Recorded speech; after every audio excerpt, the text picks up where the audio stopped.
Welcome to Video Aided Instructions Upgrade Your Writing series. This is the first program in the series called Prewriting. Let me ask you a question. When do you start writing? Well, that's easy. You start writing when you start writing the first sentence. Well, actually, no. Research has shown that writing starts long before you actually write that first sentence. It starts when you plan your writing. We call this pre-writing. It's the series of decisions that you make as you actually think about your writing. Pre-writing has a number of steps to it. One of those steps is considering the assignment, what you have to write about.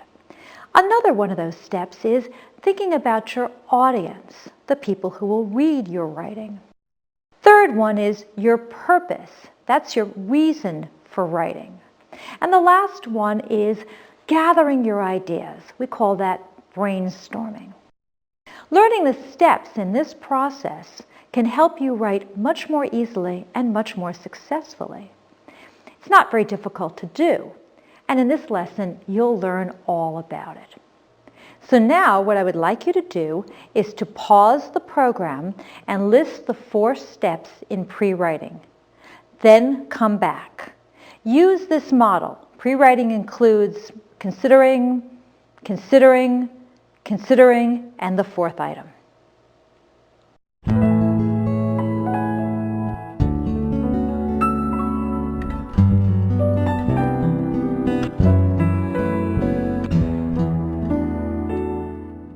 Here are the answers. Number 1 is considering the assignment. Number 2 is considering your audience. Remember the importance of audience. Number 3 is considering your purpose. Purpose is your reason for writing. Remember there are 4 purposes. And number 4 is brainstorming ideas. Let's start with the assignment. There are 2 things that are going to happen.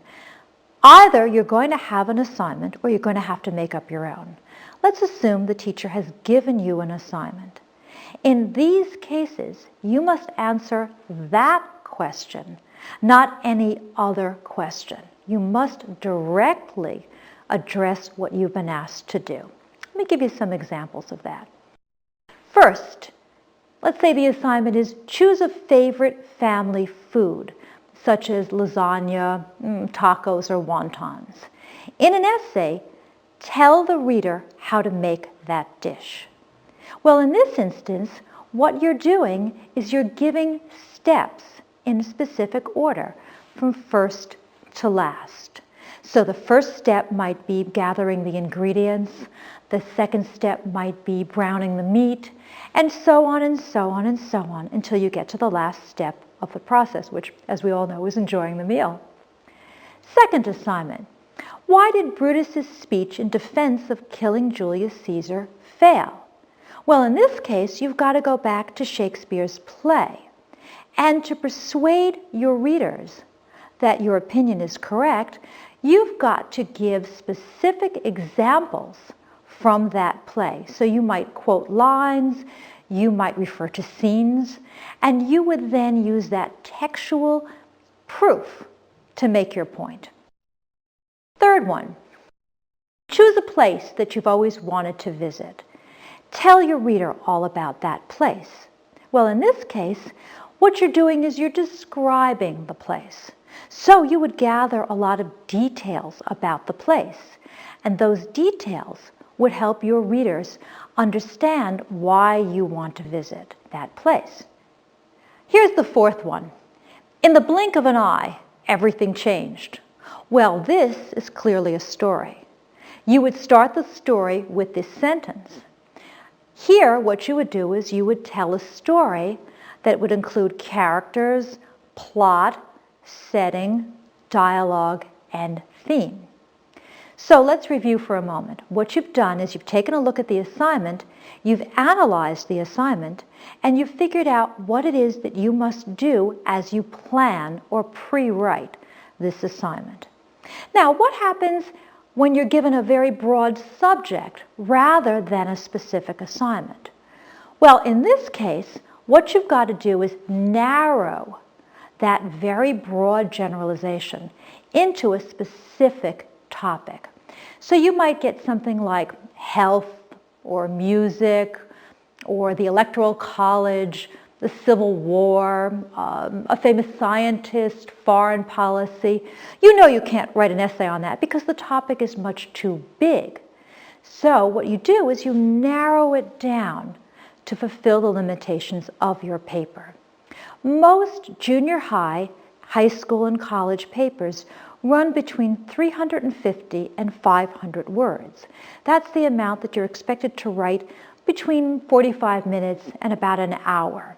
So now you want to narrow that topic down to something that you can express in 350 to 500 words. So let's say your topic is computers. We can narrow that down to, are computers being overemphasized in school? Or we can narrow that down to a how-to paper, perhaps how to build your own computer. Or we could narrow that down to a descriptive paper, how computers have made our lives better. Those aren't the only ways that you can do it, of course, because you would consider your purpose and your audience, as we mentioned in the beginning. Let's say your topic is animal rights. You might write about a persuasive paper, are zoos cruel rather than educational? Or you might write about the importance of testing certain pharmaceuticals on animals before they're tested on humans. Or you might write a story. You might write about how your cat has more rights than you do. And you would pick the one that would best suit your purpose and your audience. Say your topic is for history. You're writing about the Civil War. Well, you can't write about the Civil War. It's much too large. So what you might do instead is narrow that down to the purpose of the Civil War. You might argue that the Civil War was more about states' rights than it was about enslaved people. Or you might argue about the causes of the Civil War in a mechanical sense. You might say that the cotton gin helped bring about the Civil War. Let's say your topic is sports. You might pick a favorite sport like soccer and discuss why soccer is becoming so popular in America. Or you might write a story about when you were part of the winning soccer game. You could make up anything that would suit your purpose and your audience, as long as it was narrow enough that you could do it within about 45 minutes to an hour. Let's say you're back in history class or social studies and you've got to write about voting. Maybe the Electoral College, how the Electoral College works. That would be a how-to paper. Or the importance of getting young people to vote and to become involved in their civic responsibility. Or maybe you'd write a story about the first time that you became aware of voting and maybe you went into a voting booth with one of your parents. How about healthcare? That's a big topic now. Maybe you could argue about the government should spend more money for healthcare. Or you might want to tell a story about getting a very bad cold and having difficulty recovering from it. Or you could talk about how the government should increase funding for rare or so-called orphan diseases. And another good argumentative paper might be school should be held year-round. You should go to school all the time and not have summer off. Or maybe a story about the first day of school and what you remember from being 5 years old. You get the idea. What you're doing now is you're taking a very broad, general topic that's too big for a paper, and you're narrowing it down to suit your audience and your time and your purpose. Now, what happens if you're not even given a broad, general topic? What happens if your teacher just says to you, well, write? In that case, you've got to start with your own ideas and what interests you. Think about the kind of stuff you like to read, for example. If you find the topic interesting, chances are you'll write about it with more detail, and your audience will find it more interesting as well. Furthermore, you'll know a lot more about it because you've read about it extensively. So you'll be less tense about the writing because you'll have more details and examples to draw on. And this will make the writing easier and more fun as well as more interesting. Now, topics really do matter. as I'm sure you've realized by now, because a good topic can make your paper very interesting, but an unsuitable topic can make your paper not so interesting. How can you tell if a topic is unsuitable? Well, first of all, you can't write about it in the time that you've been given. It's just too big. Second of all, it's very boring, or it's been written about so much that nobody really much cares about it. Third, you don't know enough about it and you don't have time to do the research to learn about it.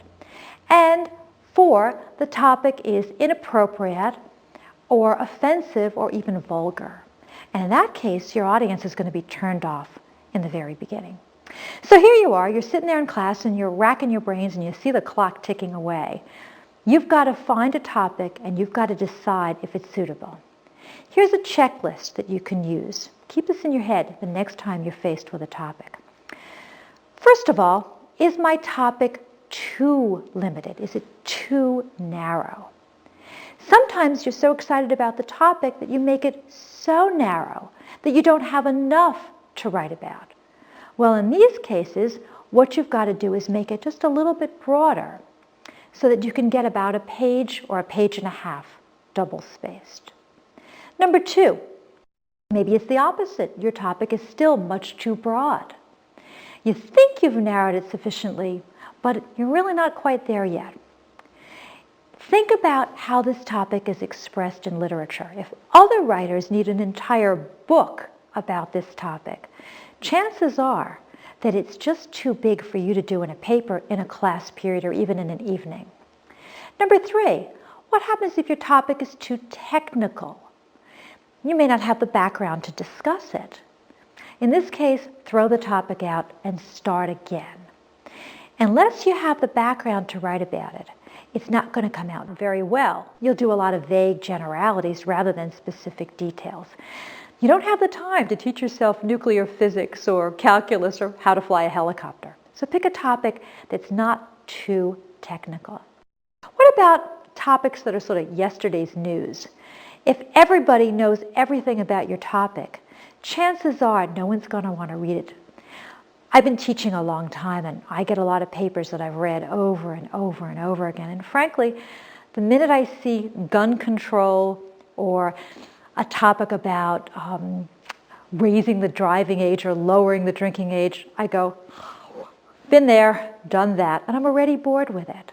Now, the writer knows this because I've said to them, don't do this anymore, but still I get those topics. So think about a topic that's a little bit fresh and hasn't been done to death.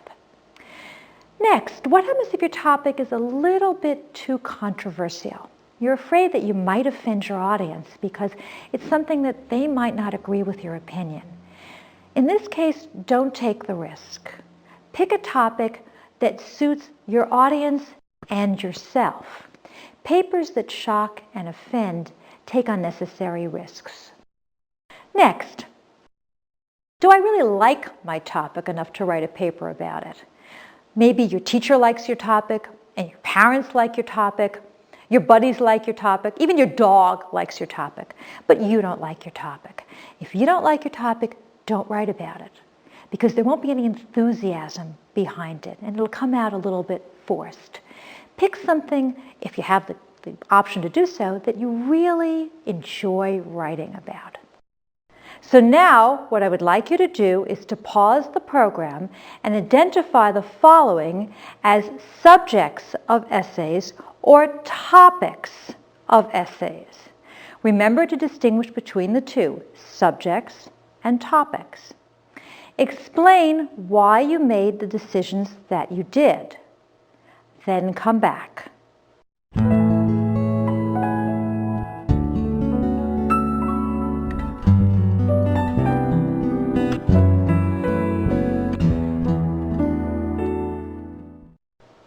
Here are the answers. Number one is a subject. Alternative fuels is too broad to be a topic. You could take alternative fuels and you could write an entire book, maybe even a series of books on this particular subject. And because it is so broad, you know it's a subject and not a topic. Number two, Henry Ford's development of the assembly line resulted in the mass production of cars. Well, that's a topic because that's narrow enough for you to write a paper on. It's just enough there for you to get into some real substance, but not too much that you've got to develop a whole series of essays and books and even an encyclopedia on the topic. Number 3, America's legal system. Well, that's a huge, huge subject. America's legal system is the subject of many, many volumes and many websites. So that would be a subject. Number 4, America needs a flat tax. That's relatively narrow, so you know that that's a topic. And that would be a good topic to use as an essay. Number 5, butterflies. Clearly a subject because it's enormous. There are so many, many different kinds of butterflies and so many things that you could say about butterflies. You could describe their migration patterns, you could describe how they look, you could describe their processes of gathering nourishment. So that's so broad that that would be a subject. And number 6, is intelligence determined by nature or by nurture? That's relatively narrow, so that would be a topic. And that would be an interesting topic to use for a paper. So now, what I would like you to do is to pause the program and choose the reason why each of the following topics is unsatisfactory. Choose from the list of reasons that follows. Here are the reasons. Number 1, they're too broad and cannot be completed within the time allocated. In other words, they're just too large. Number 2, they're boring or they're written about too often. As a result, your audience won't find them particularly interesting. And number 3, they're unfamiliar, so you can't write about them knowledgeably. You don't know enough about them, and it would be very difficult and time-consuming for you to find the information that you need. So again, number 1, they're too broad. Number 2, they're boring. And number 3, they're unfamiliar. Then come back.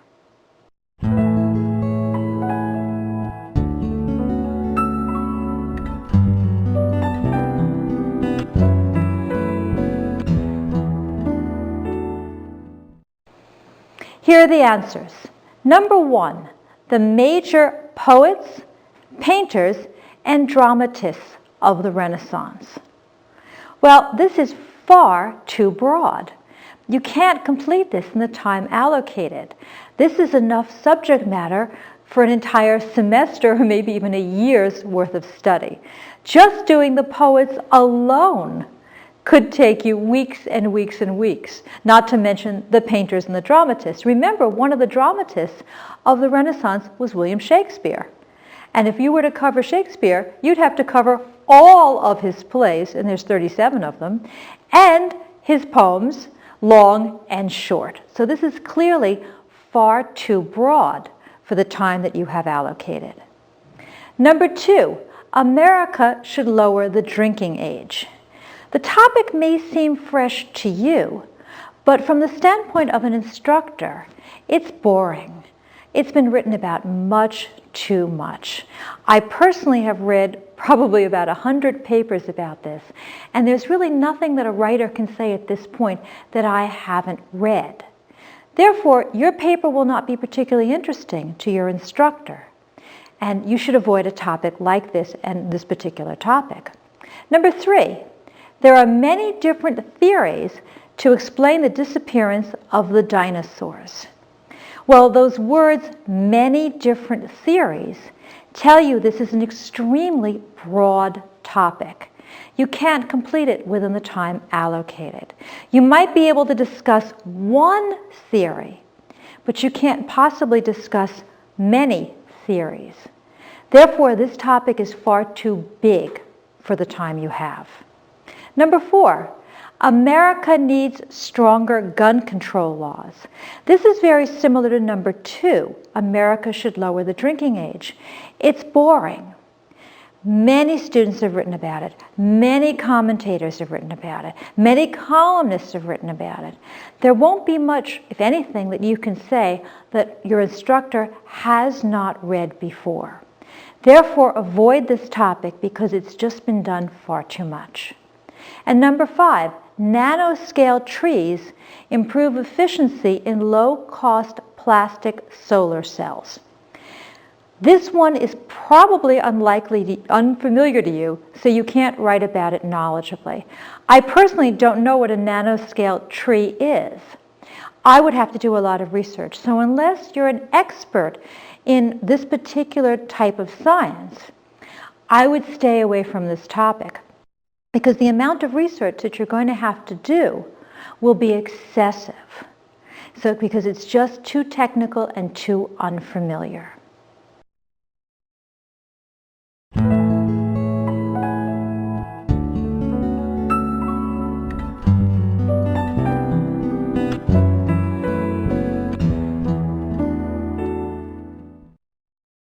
Now, let's talk about why these 5 topics would be suitable for a paper.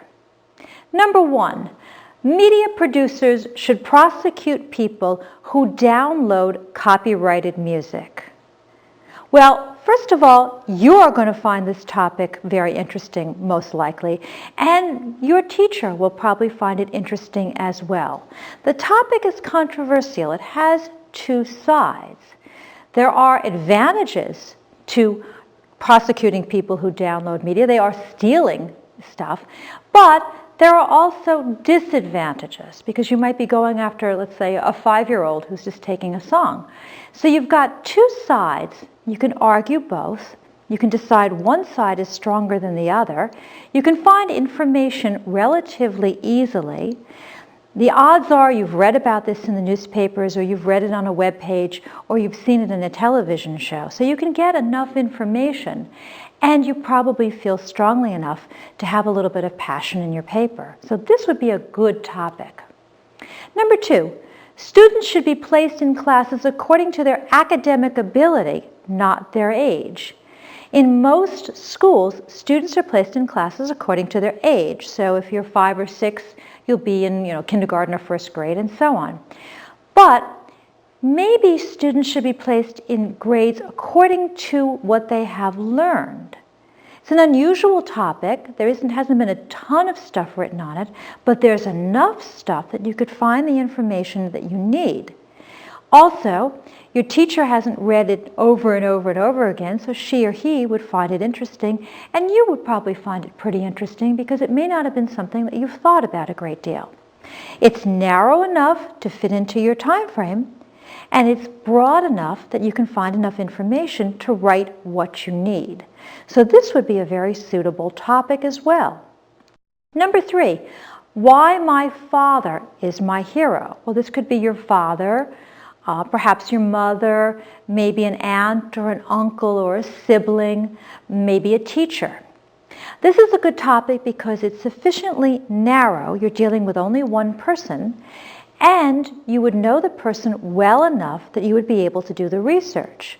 So using this one, why my father is my hero, you might discuss 3 specific examples, 3 reasons why you admire your father.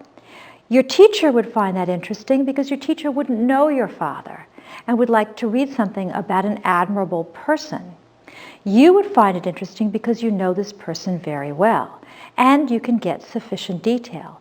So this would suit because it's not too broad, it's not too narrow, it can be researched relatively easily, and it would be interesting for you and for your audience. Number 4, how to solve a quadratic equation. This one works extremely well because you've got a clear-cut process with steps. You can discuss step 1, you do this, step 2, you do this, step 3, you do this, step 4, you do that, and so on and so forth. It's broad enough that you've got enough to fill 350 to 500 words. It's narrow enough that you don't have to write an entire book on the process. There are clear-cut steps, so you have information that you can write about, and you know where to get that information. Either you know it from your math class, your math teacher, or you would look in your math book to find information. Number 5, golden retrievers are better pets than cocker spaniels. An excellent topic because you're comparing two similar things, two types of dogs, so they have similarities. But they also have differences because they are different breeds. That gives you a nice structure, similarities and differences. It also enables you to do some research, which you might do from personal experience. You might look at web pages. You might use books, perhaps, or magazines. And your reader would find it interesting because of your details. You would find it interesting because you would like to write about your pets. Later on, I'll show you some more ways to brainstorm topics so that that part of this process is easier for you. Now, let's talk about the people who are going to read your paper. We call them your audience. In most cases, you know your audience already. Your audience is your teacher. However, you may also have a number of different audiences. For example, your audience might be your classmates, because your teacher may decide that you will exchange papers and read each other's papers. Or your audience may be the entire class, as if, let's say, the teacher asks you to read your paper aloud, or the teacher posts the paper on the board. The audience could be even larger. The audience could be the entire school, or maybe even the entire community, because your paper may be part of a contest or part of a web page. So as you write, you're going to have to figure out who your audience and audiences are. We say that you have a primary audience and a secondary audience. Your primary audience are the main people who read your writing, and normally that's your teacher. But you may also have those secondary audiences, and that could be your classmates or your parents or people in the community. So before you write a single word, think about your audience and decide who will be reading your paper. Number 1, who is your primary audience? Number 2, what's their age? Will their age have an impact on the way they approach your work? For example, your classmates are going to know more about some topics than perhaps your teacher, and vice versa. So think about what they need to know about your topic. For example, a while ago I got a paper from one of my students, and it was about a CD, and I didn't realize that DVDs and CDs had only one side. I thought you had to turn them over like records. So I was really embarrassed that I didn't know this part of the paper. The writer realized that later in a second draft and fixed that for me. So think about the age and think about the level of knowledge and experience. Also think about their gender. Are they male or are they female? Why are they reading your writing? Are they reading it to learn something? Are they reading it to be entertained? Are they reading it to be persuaded? Because that determines the details that you know as well. Perhaps most important are these last 2 qualities. How much do they already know about my topic? Are they experts or are they total newcomers? For example, I don't know a lot about sports. Actually, I don't know anything about sports. And when my students write about sports, they have to explain things like RBIs, because I don't know what an RBI is. And when I see those initials, they always put in parentheses whatever it is it stands for. Whereas if they were writing to somebody who knew a lot about sports, they wouldn't have to put that information in. And last, but certainly not least, how do they feel about your topic? Are they receptive to your topic or are they hostile to your topic? Are they somewhere in between? Do you have to persuade them a lot or are they already on your side? If you know their opinion of your topic, you can choose your details much more carefully. So let's review for a second. When you consider your audience, consider their age, their gender, their level of experience and information, and their feeling about your topic. Because of course you want to tailor your writing to suit your audience. So now what I would like you to do is to pause the program and identify the audience for each piece of writing. Remember, the audience are the people who are going to be reading your writing. Identify the secondary as well as the primary audiences. The primary audiences, recall, are the ones you are sure will read your writing, the person for whom you're writing specifically. Secondary audiences can be anybody else who would happen to read your writing. Then come back.